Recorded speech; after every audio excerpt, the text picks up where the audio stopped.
పిఠాపురం నియోజకవర్గం చేప్రోలోని జనసేన అధినేత పవన్ కళ్యాణ్ నివాసంలో పంచాంగ శ్రవణం కార్యక్రమం జరుగుతోంది. సో ప్రస్తుతం పవన్ కళ్యాణ్ మాట్లాడుతున్నారు. ఇప్పుడు లైవ్ చూద్దాం.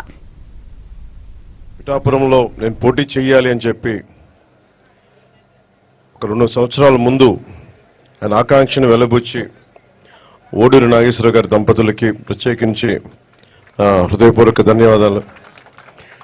మనస్ఫూర్తిగా ఒక నియోజకవర్గం నుంచి ఇంతమంది కోరుకుంటారు ఇక్కడికి రావాలని అంటే నాకు ఆ రోజున పిఠాపురం ప్రజల తాలూకు గొంతుని ఆకాంక్షని ఆ తల్లి ఓడూరి నాగేశ్వరరావు గారి దంపతుల ద్వారా నా దృష్టికి తీసుకొచ్చింది.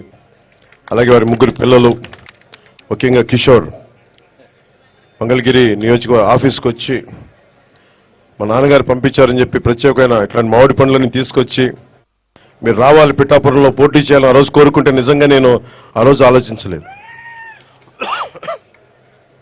తల్లి అనుగ్రహం ఎలా ఉంటుందో తెలియదు.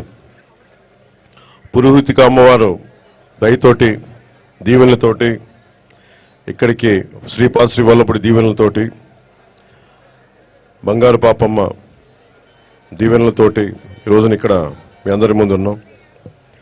సర్వమతాలు, సర్వ కులాలు, సర్వ ప్రాంతాల్లో ఉండే ప్రజలందరూ క్షేమంగా ఉండాలి, మనస్ఫూర్తిగా అందరూ బాగుండాలని కోరుకుంటూ ఈ క్రోధినామ సంవత్సరంలో మన కూటమి ప్రభుత్వాన్ని స్థాపిస్తున్నాం.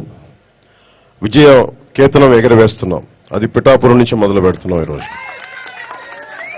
సో మనస్ఫూర్తిగా మీ అందరికీ ఇక్కడికి వచ్చిన అందరికీ కూడా మా జనసేన నాయకులకి, తెలుగుదేశం నాయకులకి, భారతీయ జనతా పార్టీ నాయకులకి, ముఖ్యంగా మద్దతుదారులందరికీ ప్రత్యేకించి పేరు పేరునందరికీ మరోమారు శుభాకాంక్షలు తెలియజేసుకుంటూ సెలవు తీసుకున్నాను.